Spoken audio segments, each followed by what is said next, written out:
तो ठीक है प्यू, अब हम ये वाला क्वेश्चन देखते हैं। आप देखते ही समझ चुके हो ये कौन सा वाला क्वेश्चन है। Shortcut method to find the particular integral where the function of x is of the type x raise to m। देख सकते हो आप पॉलिनोमियल x की पावर 2। तो वो जो हम अभी तक ये सीरीज कंटिन्यू कर रहे हैं उसी का ये क्वेश्चन है। तो चलो इसे करते हैं।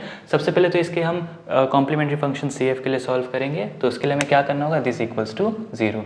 तो for the complementary function CF D cube minus D square minus 6d of y is equals to 0।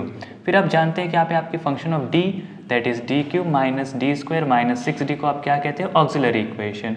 So is the auxiliary equation. फिर आप उसको इक्वल्स टू 0 रखते हो। So therefore f of d equals to 0। आपके पास क्या आएगा, D cube minus D square minus 6d equals to 0। फिर आप इसमें से चाहो तो d कॉमन ले सकते हो। मैं फिर से कह रहा हूँ, अगर हैंडराइटिंग छोटी है तो यूट्यूब पे वो जूम वाला फीचर है, आप इस वीडियो के इस पर्टिकुलर पॉइंट पे से जूम करो, आपको सही से दिखने लगेगा। तो हाँ, इसमें से आपने d कॉमन लिया तो क्या बचा, D square minus D minus 6 equals to 0। So d as it is. अब इसके फैक्टर्स आप इजीली निकाल सकते हो। 6 है, नेगेटिव है, so negative 3d plus 2d। तो इसके दो फैक्टर सिंपली आने वाले d माइनस 3 और d plus 2 and that is equals to 0। So d की फाइनली 3 वैल्यूज आई। ये d इक्वल्स टू 0 आ जाएगी डायरेक्टली, यहाँ से 3 आएगी और यहाँ से नेगेटिव 2। सो आपका m1 है 0, आपका m2 है नेगेटिव 2 और m3 है आपका 3। तो फाइनली आपका कॉम्प्लीमेंट्री फंक्शन CF क्या आ जाएगा, c1 e raise to 0x, तो that is simply 1, so c1 रहने दो, plus c2 e raise to negative 2x plus c3 e raise to 3x। Done.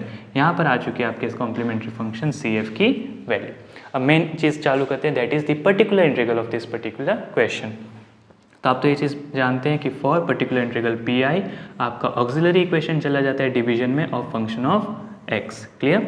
तो क्या हो जाएगा ये अगले स्टेप में, 1 upon D cube minus D square minus 6d of 1 plus x square. देखा आपने ब्रैकेट में कैसे लिखा मैंने 1 प्लस एक्स स्क्वायर, क्योंकि ये जो पूरी चीज़ें किसके ऊपर ऑपरेट करेगी, 1 प्लस एक्स स्क्वायर के ऊपर एक साथ। चलो, आपको याद हो तो ये क्वेश्चन हमने पहले भी किया है। आपको यहाँ पे कोई भी कांस्टेंट दिखता नहीं होगा, तो सबसे पहले आपको d इसमें से कॉमन निकालना होगा, क्योंकि यहाँ पे रिफ्लेक्शन है। आगे कंटिन्यू करते हैं अब यहाँ से। तो सबसे पहले आपको इस इक्वेशन में से क्या करना होगा, d कॉमन निकालना होगा। तो जैसे आप d को कॉमन निकालोगे तो d क्यूब में से d जा चुका है, तो आपको मिलेगा d स्क्वायर, फिर आपको मिलेगा नेगेटिव d और लास्ट में negative 6 and all of this of 1 plus x square. Clear हुआ। तो 1 अपॉन डी जो निकला है आपका पूरा, इसको पूरी तरह से सॉल्व करो और 1 अपॉन डी याद हो तो लास्ट में जाके इंटीग्रेट कर देगा जो भी आपका रिजल्ट आया, उसके सामने जो भी रिजल्ट होता है उसे। ठीक है।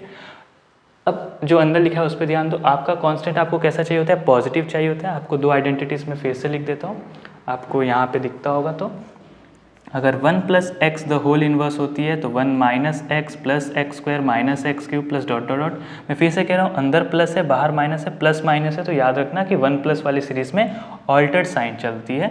और 1 माइनस एक्स तो होल इन्वर्स हो तो 1 plus x square plus x cube, ये सीरीज चलती है।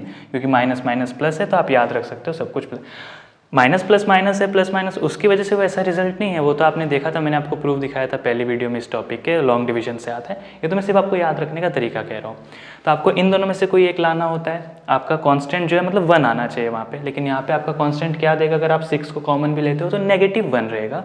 तो इससे अच्छा आप क्या कॉमन निकाल लो, नेगेटिव 6 कॉमन निकाल लो। सो नेगेटिव 1 अपॉन 6 आपने कॉमन निकाला, ये 1 अपॉन डी अभी भी एज इट इज़ है। बची हुई चीज़ क्या हो जाएगी, तो इसमें से 1 बचेगा। और पहली बात तो ये दोनों ऑलरेडी प्लस थे, तो क्योंकि आपने नेगेटिव कॉमन निकाला है तो नेगेटिव की सिंबल आ जाएगी, D square minus D upon 6 हो जाएगा। क्लियर हुआ आपको। सो 1 upon 1 minus D square minus D upon 6 all of this of 1 plus x square. हमने इसमें से नेगेटिव 1 अपॉन 6 कॉमन निकाल दिया। ठीक है। चलो, अब क्या होगा, बाहर का negative 1 upon 6 as it is, 1 upon D as it is. अब ये चीज़ आप रेसिप्रोकल में लिख सकते हो कैसे, 1 minus D square minus D upon 6 the whole inverse all of this of 1 plus x square. अब ये कौन सी वाली आइडेंटिटी सेटिस्फाई कर रहा है, आइडेंटिटी नंबर 2। तो उस वजह से इसका सीरीज एक्सपांशन करते हैं, तो वो क्या आने वाला है, 1 एज इट इज़, एक सेकेंड अच्छे से करते हैं इसे, 1 एज इट इज़ प्लस जो x होता है, जैसे आइडेंटिटी क्या कहती है, 1 plus x as it is, फिर एक्स स्क्वायर आना चाहिए। So 1 as it is plus ये as it is, so d square minus D upon 6 plus इसका square, so d square minus D upon 6 the whole square. आपको cube वाली term लिखने की ज़रूरत नहीं है, क्योंकि जिस पॉलिनोमियल का आपको ऑपरेट करवाना है उसकी हाईएस्ट पावर 2 है। यहाँ पे हाईएस्ट पावर 3 में जाने की ज़रूरत नहीं है, क्योंकि डेरिवेटिव्स वहाँ से 0 होना चालू हो जाएंगे। So d square minus D upon 6 the whole cube, बस एक क्यूब लिख दो, बाकी मत लिखो। And all of this operating on 1 plus x square, bracket close bracket close. चलो अब negative 1/6 as it is, 1/d as it is, अब ब्रैकेट मल्टीप्लाई होगा। So 1 into 1 plus x square, 1 plus x square, plus अब देखो d square of 1 plus x square minus d of 1 plus x square और whole of this divided by 6, ये आपका second term है। Plus अब third term में से सिर्फ रिक्वायर्ड चीज़ों को ही लिखेंगे हम। a minus B the whole square है वहाँ पे identity, D square the whole square D की पावर 4, मिडल टर्म में d की पावर 3 होगी, और वहाँ पे तो आप देख सकते हो कि दोनों डेरिवेटिव 0 होंगे, लिखने की जरूरत नहीं। हाँ, बस एक आखिरी टर्म इसका आएगा b square, that is d square, तो वो लिखना ज़रूरी है। सो d square of 1 plus x square, और 6 का भी स्क्वायर हो रहा है वो बिल्कुल ना भूलना, अपॉन 36। क्लियर हुआ? असल में वहाँ पे 3 टर्म्स दे रही थी वो आइडेंटिटी, वो 3 टर्म्स क्या थे? d की पावर 4 माइनस 2d क्यूब और लास्ट में d स्क्वायर। हमने इन दोनों को लिखा ही नहीं, क्योंकि वो जो चीज़ है 1 प्लस एक्स स्क्वायर पर लगती, तो वैसे भी डेरिवेटिव 0 आ रहे हैं, तो क्यों लिखना है। चलो, so negative 1/6 1/d 1 plus x square plus इस चीज़ का सेकंड डेरिवेटिव, 1 तो कांस्टेंट है उसका, तो पहला ही डेरिवेटिव 0 होता है, दूसरे तीसरे की तो बात ही हटा दो। एक्स स्क्वायर का दूसरा डेरिवेटिव क्या आएगा आपके पास? 2, और माइनस इसका पहला डेरिवेटिव क्या आएगा? 2x upon 6। चलो, प्लस उसका दूसरा डेरिवेटिव आएगा 2 और अपॉन में 36। अब देखो नेगेटिव 1/6 1/d, ये वाला ब्रैकेट है, इसको राउंड रखना पड़ेगा। 1 प्लस एक्स स्क्वायर यहाँ पे सेपरेट करते हैं, so plus 1/3 minus x upon 3 और लास्ट में प्लस 1/18। क्लियर? तो अब देखो क्या होगा, negative 1/6 1/d x square as it is minus x upon 3 as it is, ये दोनों चीज़ें एज इट इज़, ये तीनों को सॉल्व करते हैं। सो अपॉन में 1 है, तो यहाँ पे 18 मल्टीप्लाई होगा, यहाँ पे 6 मल्टीप्लाई होगा, और वो ऑलरेडी 1 है। सो 18 और 6 24 प्लस 1 25/18, सो प्लस 25/18। अब देखो 1/d है, तो मैंने आपको सिखाया ही है कि 1/d ऑफ फंक्शन हो, 1/d ऑफ अ फंक्शन, आपको ये फॉर्मूला याद होगी कि 1/d of a function simply means कि सामने वाले फंक्शन को इंटीग्रेट कर दो, कोई उस फंक्शन से फ़र्क ही नहीं पड़ता है, साइन हो कॉस हो क्या नहीं, बस उसको इंटीग्रेट कर दो। तो यहाँ पे इतनी बड़ी चीज़ है इसके आगे, तो उसका integration, so integration of x square minus x upon 3 plus 25/18 with respect to x integrate कर रहे हैं आप। सो नेगेटिव 1/6, अब आंसर क्या आएगा इसका? एक्स क्यूब अपॉन 3, इसका आएगा एक्स स्क्वायर अपॉन 2 और ऑलरेडी 3 है तो 6, और लास्ट में आएगा 25x/18। क्लियर? आप चाहो तो फिर से एलसीएम ले लो या फिर इतने पे छोड़ दो, वेल एंड गुड, कोई दिक्कत नहीं। तो ये आ चुकी है आपके पर्टिकुलर इंटीग्रल पी की वैल्यू। अब आप फाइनली देख सकते हो अपना जनरल सॉल्यूशन, क्योंकि आपके हाथ में CF और PI दोनों है। आपको PI शायद ना दिखता हो लास्ट में, क्योंकि रिफ्लेक्शन है,